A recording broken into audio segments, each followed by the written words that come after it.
Previous ভিডিওতেই cover করেছি প্রায় $20 বিলিয়ন কাছাকাছি পজিশন লিকুইডেট হয়ে গেছে অফিসিয়াল হিসেবে। আনঅফিসিয়ালি কত হয়েছে সেটা কিন্তু কেউই জানে না। এবার এটা একটা কনটেক্সটে আপনাদেরকে বোঝানোর চেষ্টা করলে আপনারা একটু যদি খেয়াল করে দেখেন, এফটিএক্স যখন কোল্যাপস করে গেছিল, ব্যাংক্রাফ্ট হয়ে গেছিল, তখন মার্কেট থেকে প্রায় $2.2 বিলিয়ন কাছাকাছি পজিশন লিকুইডেট হয়ে গেছিল এবং সেটা ছিল এখন অবধি ক্রিপ্টো মার্কেটের ইতিহাসে সবচেয়ে বড় liquidation. But 10th of October যেটা হলো তার 10 টাইমস মোর হয়েছে এবং সেটাও কিন্তু আধা আধুরা তথ্য। সো বুঝতেই পারছেন এই যে লিকুইডেশনটা হয়েছে ক্রিপ্টো মার্কেটের ইতিহাসে সেটা কত বড় ইম্প্যাক্ট ফেলেছে। এবার আশা করি আপনারা বুঝতেই পারছেন ক্রিপ্টো মার্কেটের মধ্যে কিছু তো চেঞ্জ হচ্ছে, যে কারণের জন্য আজ এই 10-12 বছর পর ক্রিপ্টো পপুলারাইজ হওয়ার পর থেকে এত বড় লিকুইডেশন হয়েছে। এবার অনেকেই ডোনাল্ড ট্রাম্পকে ব্লেম করছে। এবার আমি মেনেও নিলাম ডোনাল্ড ট্রাম্পের ট্যারিফ ইম্পোজ এর জন্য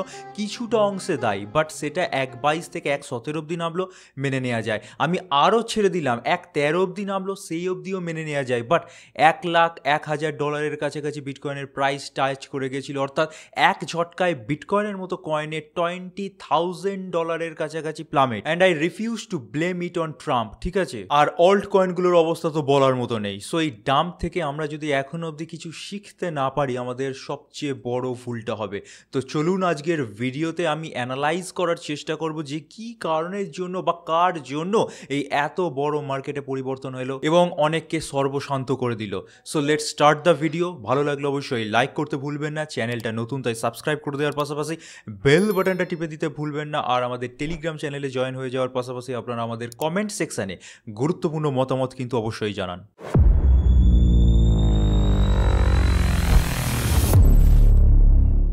সো হোয়াই দিস ডাম্প? একটা কমন রিজন যেটা কিছু ফেসবুক অ্যান্ড ইনস্টাগ্রাম ইনফ্লুয়েন্সার যারা এতদিন অবধি পেছন নাচাতো এখন ক্রিপ্টো ইনফ্লুয়েন্সার হয়ে গেছে, তারা বলছে ডোনাল্ড ট্রাম্প, ঠিক আছে? But the actual reason is far more dangerous then this. এবার এটার জন্য first we have to understand how crypto market works. আপনারা প্রত্যেকেই ইনভেস্ট করেন কোথায়? কোনো একটা এক্সচেঞ্জের মধ্যে, এবং আপনাদের মধ্যে বেশিরভাগই কোনো না কোনো সেন্ট্রালাইজড এক্সচেঞ্জের মধ্যে কয়েন কিনা বেচা করেন, ঠিক আছে? এবার এখানে দুটো টার্ম আছে, একটা সেন্ট্রালাইজড এক্সচেঞ্জ আর একটা হচ্ছে ডিসেন্ট্রালাইজড এক্সচেঞ্জ। এবার ডিসেন্ট্রালাইজড এক্সচেঞ্জের কিছু অসুবিধা আছে যে কারণের জন্য ম্যাক্সিমাম মানুষ সেন্ট্রালাইজড এক্সচেঞ্জকে প্রেফার করে। এবার ডিসেন্ট্রালাইজডের প্রবলেম বলতে গেলে বায়ার সেলার প্রপোর্শন অনেক সময় ম্যাচ করে না। তাও ইদানিং 1-2 বছরের মধ্যে হাইপার লিকুইডের মতো ভালো এক্সচেঞ্জ বা ডেক্স লঞ্চ হওয়ার কারণে কিন্তু এই প্রবলেমটা অনেকটা সলিউশন হয়েছে। বাট এখন অবধি centralised exchange is our best preference এবং সেন্ট্রালাইজড এক্সচেঞ্জের মধ্যে রাজাকে আশা করি প্রত্যেকেই জানেন, বাইন্যান্স। কারণ প্রায় 60-70% টোটাল ক্রিপ্টো মার্কেটের ট্রাফিক এখন অব্দি বাইন্যান্স একাই হ্যান্ডেল করে এবং বাইন্যান্সের সাথে যে সমস্ত ছোটোখাটো ক্রিপ্টো এক্সচেঞ্জগুলো জড়িত ওতপ্রোতভাবে, তারা কিন্তু প্রবলেম ফেস করতে বাধ্য যদি বাইন্যান্সের ভেতরে কোনো প্রবলেম চলে আসে। এবার দেখুন, বাইন্যান্স হচ্ছে একটা বড় হোয়েলস যার থেকে ছোট বড় অনেক এক্সচেঞ্জই লিকুইডিটি নিয়ে থাকে, ইনক্লুডিং ইন্ডিয়ান এক্সচেঞ্জ, কয়েনডিসিএক্স, ওয়াজিরেক্স এক্সেট্রা। এবার এদের অর্ডার বুক ম্যাক্সিমাম বাইন্যান্স থেকেই আসে, সেই কারণের জন্য এই সমস্ত ছোটোখাটো এক্সচেঞ্জগুলো কিছু পরিমাণ ফিস বাইন্যান্সকে পে করে থাকে। সো বুঝতেই পারছেন, বাইন্যান্সের সার্ভিসে যদি কোনো রকম খামতি হয়ে যায় বা ফেল হয়ে যায়, তাহলে কিন্তু এই সমস্ত ছোটোখাটো এক্সচেঞ্জগুলোর ওপর ইনডাইরেক্ট তার এফেক্ট পড়তে বাধ্য। এই জিনিসটা একটু মাথায় রেখে দিন। এবার আমরা জানবো এক্সচেঞ্জে ট্রেড কিভাবে হয়ে থাকে। এবার আপনাদের যদি ধারণা হয়ে থাকে, লেট সাপোজ 1000 জন ট্রেডার একটা এক্সচেঞ্জের মধ্যে আছে, তাহলে কি সেই 1000 জন নিজেদের মধ্যেই বাই সেল করতে থাকবে? অর্থাৎ বায়ার সেলার প্রপোর্শন কি নিজেদের মধ্যেই করতে থাকবে? এটা কিন্তু কোনোভাবে সম্ভব নয়। তাহলে কোনো দিনই বায়ার সেলার প্রপোর্শন ঠিকভাবে ম্যাচ করবে না। আরও উদাহরণ দিয়ে বোঝানোর চেষ্টা করছি। ধরুন আজ আমি একটা এক্সচেঞ্জ লঞ্চ করলাম, আপনাদেরকে ইনভাইট করলাম, আপনাদের মধ্যে থেকে 20 জন এলো। তো আমার এক্সচেঞ্জের মধ্যে কি আপনারা খালি 20 জন মিলেই ট্রেড করবেন? তাহলে কি সত্যি করে কোনো কয়েনের প্রাইস মুভমেন্ট করা পসিবল? এবং তার চেয়েও বড় কোশ্চেন, যে কোনোভাবে কি বায়ার সেলার প্রপোর্শন, আপনি যে প্রাইসে বাই করতে চান বা কোনো একটা সেলার যে প্রাইসে সেল করতে চায়, সেটা কি কোনোভাবে এক্সিকিউট করা পসিবল?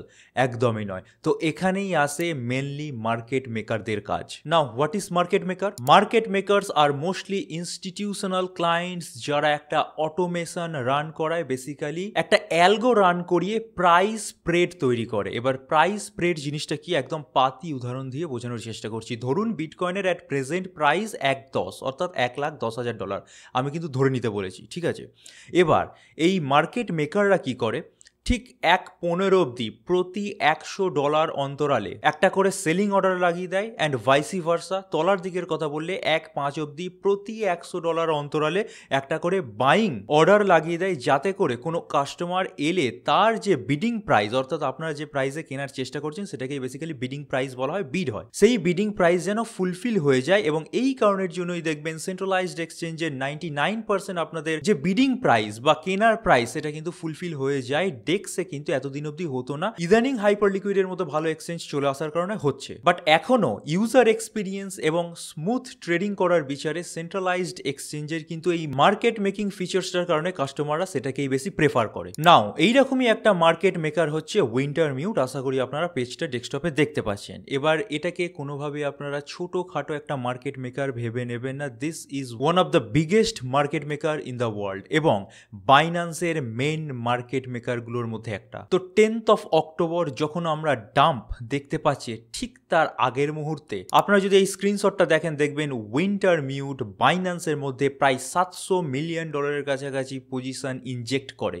ঠিক আছে, এবার এই ডায়াগ্রামে কিছু সংখ্যক ট্রানজ্যাকশনই আপনারা দেখতে পাচ্ছেন, এরা প্রায় 200+ ক্রিপ্টোকারেন্সিতে হেভিলি ইনভেস্টেড আছে এবং প্রায় সমপরিমাণ ক্রিপ্টোকারেন্সি কিন্তু এখানে ঠিক ডাম্পের প্রারম্ভে এনেছিল।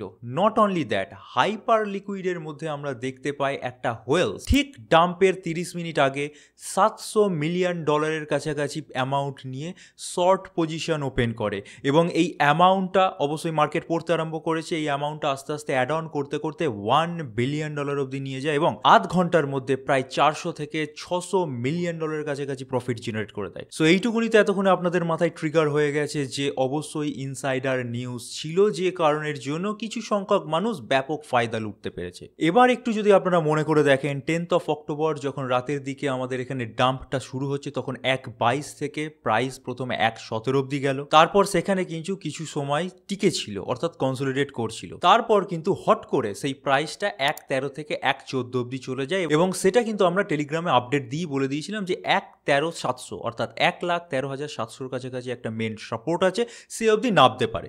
তো এই অবধি সব ঠিক ছিল। বাট এরপর যে উইকটা তৈরি হয়েছে ক্যান্ডেলের, তার পেছনে আছে অনেক বড় একটা খেলা। এবার দেখুন, মার্কেটে আমরা বারবারই ডাম্প দেখতে পাই, বাট এত বড় ডাম্প একদিনের মধ্যে, ইভেন কয়েক ঘন্টার মধ্যে আমরা কিন্তু দেখতে পাই না। সো বিটকয়েনের মধ্যে এতদিন অবধি যে ডাম্পটা হচ্ছিল, 5-7%, 10%ই হোক না কেন, সেটা কিন্তু একটা লেন্দার টাইম ফ্রেম ধরে হচ্ছিল, অর্থাৎ 7 দিন ধরে পড়লো। ঠিক আছে, তারপর দেখা যাচ্ছিল কি হট করে মার্কেট কিন্তু রিভার্সাল মেরে দিচ্ছে এবং যেটুকুনি ডাম্প হয়েছে সেটাকে ক্রস করে নতুন অল টাইম হাই দিচ্ছে। ইভেন্ট 2047 যেটা হয়ে থাকে, সেটার কারণেও আমরা দেখতে পেয়েছি বিটকয়েনের মধ্যে একটা অল টাইম হাই টাচ করেছে এবং অল্ট কয়েনগুলো কিন্তু ঠিকঠাক বেড়েছে, বিএনবির মতো কয়েন ঠিকঠাক বেড়েছে।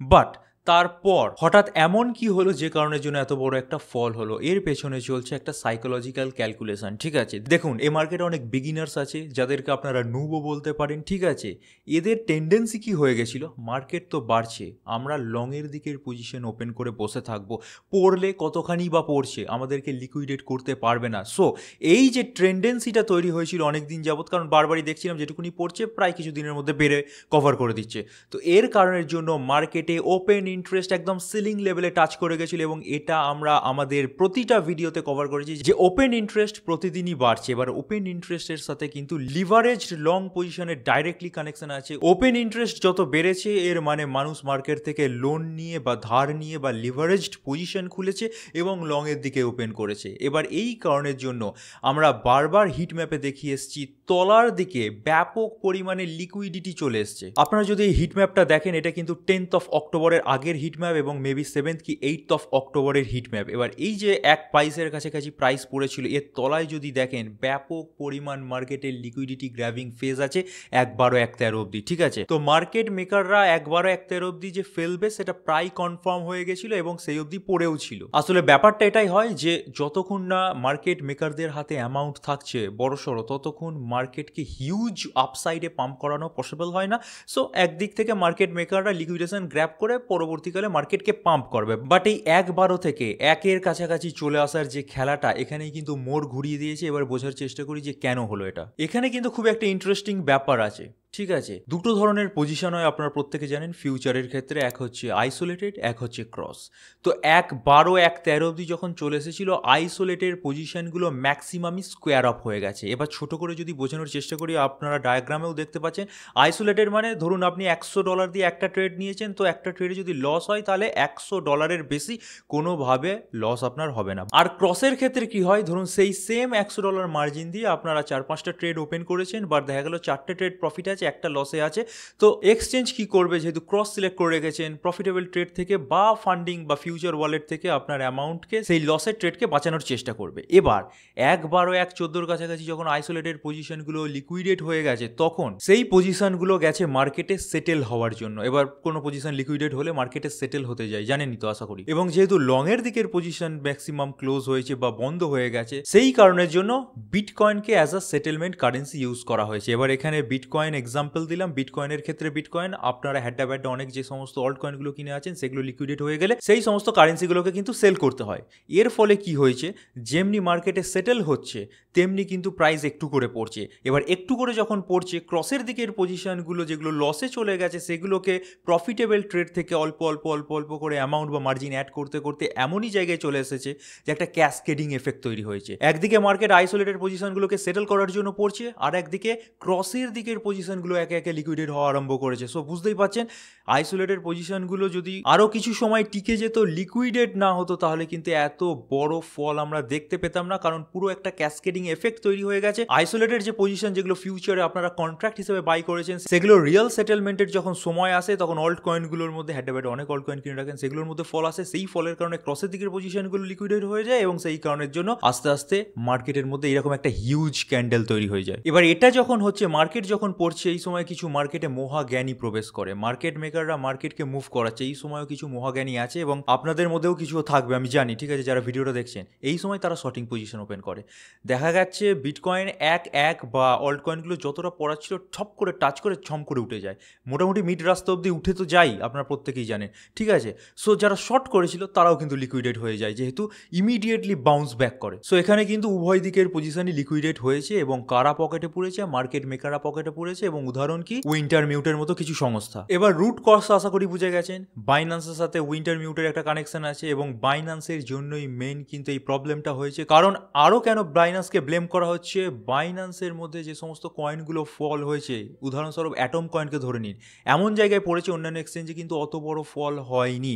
ইভেন বাইন্যান্সের অ্যাকাউন্ট ফ্রিজ হয়ে যায়, অ্যাপ ফ্রিজ হয়ে যায়, ওয়েবসাইট ফ্রিজ হয়ে যায়। অনেকে এমনও মনে করেছিল যে তলায় পারচেস করবো স্পটে, বেসিক্যালি তারা কিন্তু ইভেন পারচেসও করতে পারেনি। সো ভিডিওর ফার্স্টেই বলেছি অনেক ছোট বড় এক্সচেঞ্জ বাইন্যান্সের ওপর নির্ভরশীল, এবং বাইন্যান্সের কারণে এটা হওয়ার জন্য ছোট বড় প্রতিটা এক্সচেঞ্জের মধ্যে কিন্তু এইরকম একটা এফেক্ট পড়ে, যে কারণের জন্য মার্কেটের এই দুর্গতি। এবার একটা কথা খুব ইম্পর্টেন্ট শুনে রাখুন, আপনার মধ্যে অনেকেই বাইন্যান্সে ট্রেড করব, বাইন্যান্সে আপনি সিগন্যাল দিন, এরকম কথা বলে থাকেন। কেন? আমি যদি বিটকয়েনের সিগন্যাল দিয়ে থাকি, সেটা বাইবিটে, এমইএক্স থেকে গেট.আইতে নিতে দোষ কোথায়? বাইন্যান্সকে অনেকে মাথায় তুলে রেখেছে, ঠিক আছে। তো আশা করি তারা বুঝে গেছে কেমন বাঁচ খেয়েছে বাইন্যান্সের তরফ থেকে। আপনাদের মধ্যেই অনেকে আসেন আমাদের কাছে যে আমি বাইন্যান্সের সিগন্যাল নেবো। আরে কেন রে ভাই, বাইন্যান্স কি প্রতি মাসে তোকে টাকা পাঠায়? অন্যান্য অনেক এক্সচেঞ্জ আছে, ঠিক আছে। বাইন্যান্স কিন্তু যেটা করার করে বেরিয়ে গেছে। এবার শুনুন কি হয়েছে। পেছন বাঁচানোর জন্য তো রেডি থাকতেই হবে। বাইন্যান্সের অ্যাট প্রেজেন্ট যিনি সিইও আছে, তিনি অনেক কথা লিখেছেন যে কিছু অ্যামাউন্ট ব্যাক করা হবে আমাদের কাস্টমারদের। আদৌ কি পদ্ধতি কি না পদ্ধতি সেটা আমি জানি না, বাট বাইন্যান্স দেখা গেল কিছু কাস্টমারকে কিছু অ্যামাউন্ট রিটার্নও করলো, অ্যাটম ফ্যাটমের মতো কয়েনে, যেগুলো ওদের অ্যালগোরিদমের কারণে বেশি ফলো হয়েছে এরা বলছে। বাট অন্যান্য এক্সচেঞ্জে যাদের লিকুইডেশন হয়েছে তাদের কি হবে?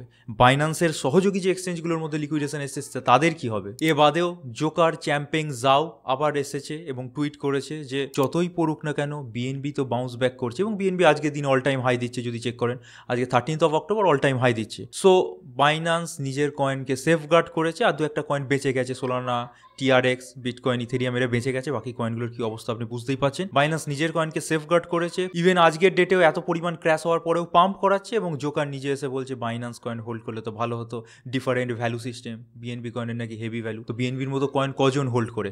হ্যাঁ, কিছু বড় ইনভেস্টার হোল্ড করে, বাট ম্যাক্সিমামই আপনাদের মধ্যে থেকে ওই ছোটখাটো কয়েনগুলো হোল্ড করেন। তো আপনাদের কিন্তু যা গেল সেটা পার্মানেন্ট হয়ে গেল। তো রুট কজ বুঝিয়ে দিয়েছি, কি কারণের জন্য হয়েছে বুঝিয়ে দিয়েছি, কার জন্য হয়েছে বুঝিয়ে দিয়েছি। এবার কি করণীয় অর্থাৎ ফাইনাল ভার্ডিক্ট শুনে শুনে নিন। যারা এই মার্কেট থেকেই একমাত্র উপার্জন করে থাকেন, অন্য কোনো রাস্তা নেই, তারা ট্রেডিং বন্ধ রাখুন। আর যারা অন্য দিক থেকে ইনকামের সোর্স আছে, আপাতত এই মার্কেট থেকে বিরতি নিন এবং অন্য ইনকামের সোর্সে কিছু ইনকাম করে আবার তারপর ব্যাক করতে পারেন কিছু মাস পরে। আর যাদের সেটা উপায় নেই, মার্কেট থেকেই তাদের চলে, তারা ক্রিপ্টো মাইনিং সেক্টরটা এক্সপ্লোর করতে পারেন। এবার এখানে অনেকজন চলে আসবে যে এরা ভিডিও এনেছে বলে প্রমোট করছে। আরে না রে বাবা, আপনারা প্রফিটেবিলিটির দিক থেকে দেখুন, বা 10th of October যখন ক্র্যাশ হলো তখনও কিন্তু এই পার্টিকুলার মাইনারটা প্রফিট দিয়ে গেছে। অর্থাৎ এই মাইনারে যদি ইনভেস্ট করতেন কোনো ট্রেড না নিয়ে, ট্রেডের টাকায়, তাহলে কিন্তু এখন প্রফিটেবলই হতেন। আর যারা রিকভারি করতে চাইছেন, ইমিডিয়েট ট্রেড করতে চাইছেন, আরও বড় ফাঁসবেন, ট্রেডের যে ক্যাপিটালটা আপনারা লাগাতে চাইছেন সেই ক্যাপিটাল দিয়ে আপনারা মাইনিং মেশিন কিনতে পারেন। আমি বলছি না কিনতেই হবে, অন্য কোনো ইনকামের সোর্স থাকলে সেটা দেখুন। বাট যাদের কিছু করার নেই, এখান থেকেই রুজি রোজগার, তারা অবশ্যই এই জিনিসটাকে প্রেফার করতে পারেন। আপনারা নিজেরা চেক করতে পারেন এটার কত হ্যাশ জেনারেট করছে, কত পাওয়ার কনজাম্পশন, সেগুলো ক্যালকুলেট করলেই তো ডেলি প্রফিটেবিলিটি আপনার বেরিয়ে আসছে। এবং লো নয়েজের miner, home miner, so crypto mining সেক্টরটাকে না এক্সপ্লোর করার কিছুটি নেই। এবং এখানে যেহেতু লস হওয়ার প্রবণতা কম, ট্রেডিং করবেন সেখানে প্রবণতা 50-50 থেকে যায়, ঠিক আছে। অনেক ভালো ক্যালকুলেশনও পরবর্তীকালে গিয়ে দেখা যায় লস দিয়ে যাচ্ছে।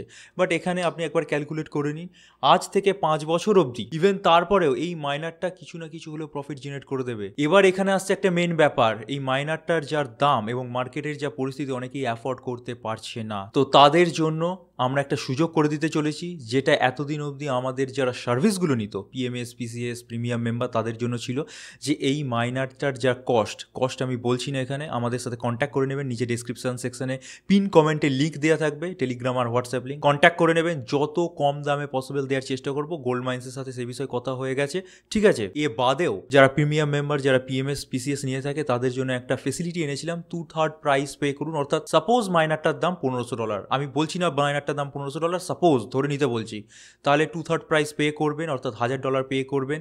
তারপর আপনার বাড়ি যাবে, আপনি চালাবেন, মাইন করবেন, ধীরে সুস্থে বাকি অ্যামাউন্ট পে করবেন। এবার এই জিনিসটা সবার জন্য করা পসিবল ছিল না, কারণ বুঝতেই পারছেন এখানে একটা বিশ্বাসযোগ্যতার ইস্যু চলে আসে। যারা প্রিমিয়াম মেম্বার অনেকদিন আমাদের সাথে জড়িত আছে, তাদের সাথে এই লেনদেনটা একমাত্র করা হতো, কারণ তারা দিয়ে দেবে। এবার এই জিনিসটা যেহেতু খোলামেলা হয়ে গেল, অনেকেই সুযোগ সুবিধা নিতে পারে। বাট সত্যি করেই যারা ক্ষতিগ্রস্ত হয়েছে, তাদের জন্য শুধুমাত্র এই কনসেপ্টটা আনা, যা মাইনারের দাম তার 2/3 পে করুন, বাকি বাড়ি পৌঁছলে মাইন করার পর পে করবেন, সেই ব্যবস্থা আমরা করে দিচ্ছি। এবং খুব অল্প সংখ্যক অ্যাভেলেবেল আছে, তাই যদি নিতে হয় ইমিডিয়েটলি কন্ট্যাক্ট করবেন নিচে ডেসক্রিপশন সেকশনে, এবং পিন কমেন্টে টেলিগ্রাম আর হোয়াটসঅ্যাপ লিঙ্ক মাইনার কেনার দেওয়া থাকবে। এবার যারা 2/3 প্রাইসেও কিনতে পারবে না, তাদের জন্য একটা ছোট মাইনার আছে, এর একটু প্রফিটেবিলিটি কম, বাট এটাও একটা হোম মাইনার, এটাও লো নয়েজের মাইনার, এটার ইলেকট্রিসিটি বিল কম আসে এবং প্রফিট ভালো জেনারেট করে দিচ্ছে, ঠিকঠাক প্রফিট জেনারেট করে দিচ্ছে, ঠিক আছে। এটা কিন্তু আপনারা ফুল পেমেন্ট করে, কম দাম এটার, ঠিক আছে, ফুল পেমেন্ট করে কিনে নিতে পারেন। এই সমস্ত প্রোডাক্টগুলোর দাম জানার জন্য অবশ্যই কন্ট্যাক্ট করুন, আমাদের সাথে কথা বলুন, তারপরেই সমস্ত ভেরিফাই হওয়ার পর পারচেস করবেন। তো দেখুন, আপাতত এইটুকুনি আমি আপনাদের জন্য করতে পারবো, কারণ গত যে ভিডিও আমরা পাবলিশ করেছিলাম সেই ভিডিওতে, অর্থাৎ এই যে ভিডিওটা এক রাতে সব শেষ, এখানে আপনারা কমেন্টগুলো পড়বেন, অনেকে ক্ষতিগ্রস্ত হয়েছে, অনেকের লাইফ সেভিংস হারিয়ে ফেলেছে। তো এইটুকুনি না করলেন নয়, তাই এই কনসেপ্টটা আনা। আশা করি যারা পারচেস করবেন 2/3 অ্যামাউন্ট দিয়ে,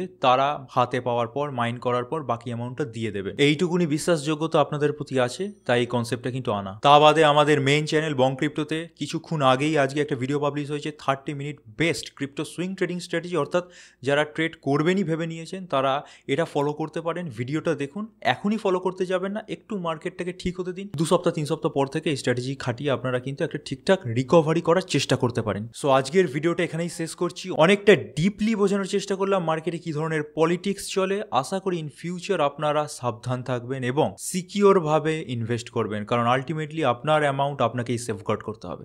so this is it for today. Thank you for watching our video. Stay safe, happy investing, good by.